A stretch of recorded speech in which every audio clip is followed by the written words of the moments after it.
আপনাকে কি করে ভালো না বাসি ইয়া রাসূলুল্লাহ।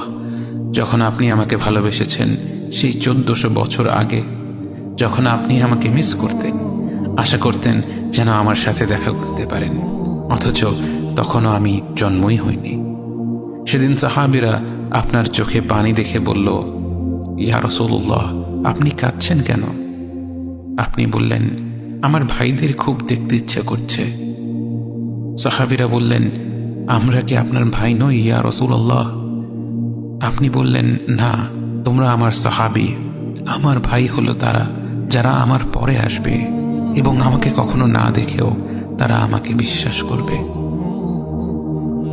মৃত্যুশয্যায় শুয়ে আপনার অন্তরে এই চিন্তা ছিল যে আমাদের পরিণতি কি হবে।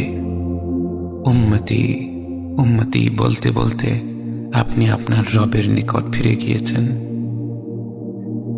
আজ আমরা আপনার উম্মতের অংশ। বিশ্বজুড়ে আপাত দৃষ্টিতে আমরা হচ্ছি সবচেয়ে অপদস্থ, নিরুপায়, পরাজিত, লাঞ্ছিত, অথচ বাস্তবে আপনার উম্মতের অংশ হওয়া যে গোটা বিশ্বের সব সম্পদ পাওয়ার চেয়েও মূল্যবান ব্যাপার।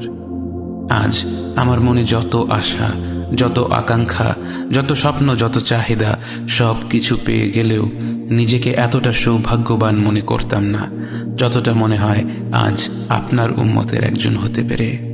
কাল হাসরের ময়দানে যখন গোটা মানব জাতি এক নবী থেকে আর এক নবীর কাছে ছুটে যাবে, আল্লাহ যেন বিচার প্রক্রিয়া শুরু করেন এবং প্রতিটি নবী নাফসি নাফসি বলে মানুষকে ফিরিয়ে দিবে।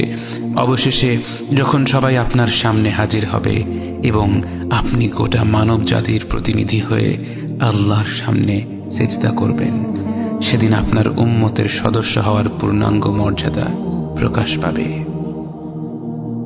ইয়া রাসূলুল্লাহ, আপনাকে কেন এত ভালোবাসি তা তো ভাষায় প্রকাশ করা যাবে না।